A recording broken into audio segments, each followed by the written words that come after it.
Genesis chapter 4, verse 15. In the prior verse, Cain had expressed his fear that if the Lord sends him out and if he is moaning and wandering throughout the land, that he's going to easily be killed. And so now we have a measure of mercy by God in response.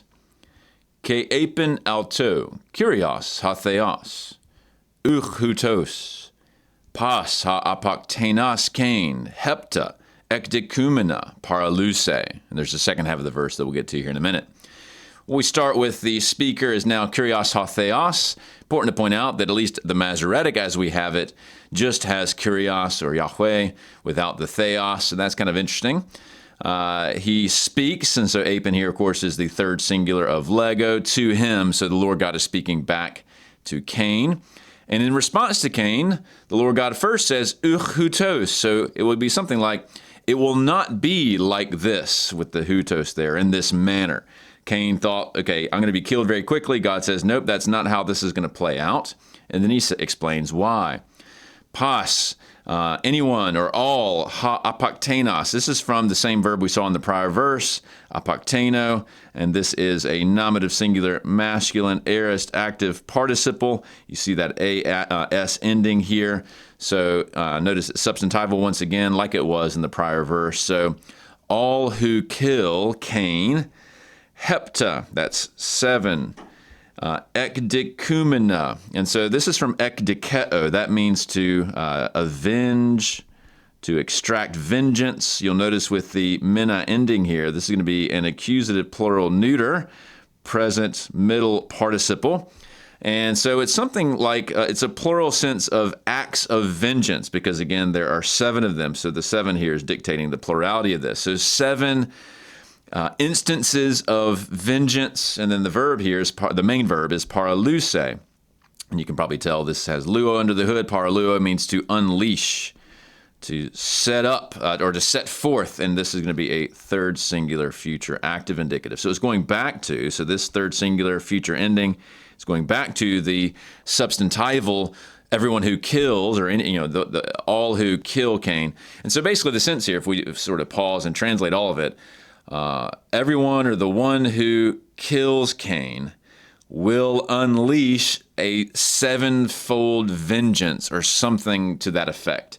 It's kind of an interesting expression here with this this middle participle that's plural. So 7 acts of vengeance he will unleash. Now let's take a look at the second half of the verse. Kai etheta kurios ha theos semeon to Cain. Tu me anelain auton panta tant hiriskanta auton. We'll begin again with our subject, which is once more kurios ha theos, though the Masoretic as we have it just has the tetragrammaton, so perhaps the Greek translators added the ha theos as in the prior half of the verse, or perhaps he had Elohim in his exemplar, we don't know. Then we have the verb here, which is etheta, which is from tithemi. You see that theta there under the hood. This is to put or to place. And this is going to be a third singular aorist middle indicative with that eta ending. So the Lord God put or placed semeon, a sign or a mark, and it's upon Cain, to Cain. Then we have an expression of sort of why does he do this? Why does he put a mark on Cain? To me, so there's a negation, which we're going to expect a non-indicative. Now, the to here is introducing a infinitive. And infinitives typically are going to have an accusative pseudo-subject. So let's actually skip ahead to the end of the verse to figure out what that is. Then we'll come back and put it all together. So we see a panta ton and then huriskanta. That's from hurisko. Notice that the ton here is accusative singular masculine. That means the panta is as well. And then huriskanta has that ant participle morpheme and an a ending, also accusative singular masculine. From hurisko, there's no spelling change here. You still have hurisk. This is going to be an accusative singular masculine, present active participle, and they're finding him. So put it all together. All of the ones finding him, or anyone who finds him, that is Cain. Notice it's all in the accusative. Well, this is the true accusative. This is your pseudo-subject. So let's now go back to the infinitive, which is anelain. That is from anaireo. That means to put away, Can also mean to destroy. You'll notice that there is quite a bit of a spelling change here from anaireo. This is an aorist active infinitive.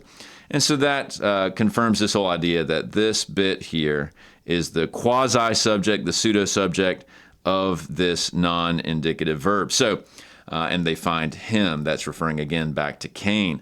So the final translation would be something like this: and the Lord God placed a sign upon Cain, so that